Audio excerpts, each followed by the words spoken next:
আছেন আপনারা? খোলামেলা প্রকৃতির মাঝে নিজেকে হারিয়ে খুঁজে ফিরছি। গ্রামীণ পরিবেশে এসেছি, দেখতে পাচ্ছেন আমি এখন অবস্থান করছি।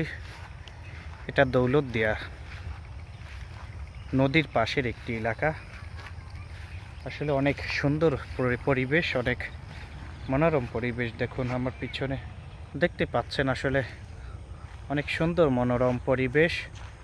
আপনাদেরকে যদি আমি একটু দেখাতে চাই, আসলে যেহেতু অনেক মজার, অনেক সুন্দর বিউটিফুল ভিলেজ এরিয়া, আমি একটু আপনাদেরকে দেখাতে চাই আসলে আমি কোথায় আছি।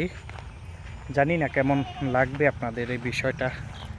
চারপাশে ফসলি জমি, তার মধ্যেই কিন্তু কচুরি, ফুল গাছ আর খোলা জমি, ঝিল, অর্থাৎ ঝিল না, এই পিছনে যা দেখতে পাচ্ছেন এগুলো মাছের জায়গা, অর্থাৎ বিল বলা হয়ে থাকে আমাদের গ্রামের ভাষায়, এগুলোকে বিল বলে থাকে।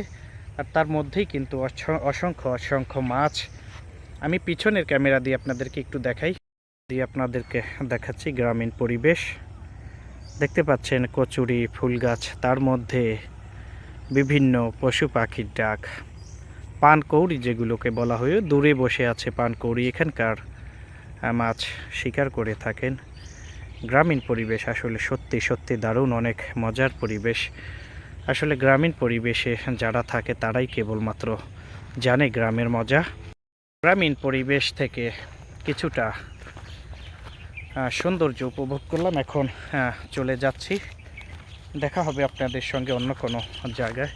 গ্রামীণ জীবনটা আসলে অনেক মজার জীবন, সেটি আমরা রোদের ক্ষিপ্রতা, আসলে রোদের কি পরিমাণ আলো, তো যাই হোক, আসলে গ্রামের লাইফটা কত সুন্দর তা কেবল একজন মানুষ যিনি গ্রামে বসবাস করেন তিনি বলতে পারেন।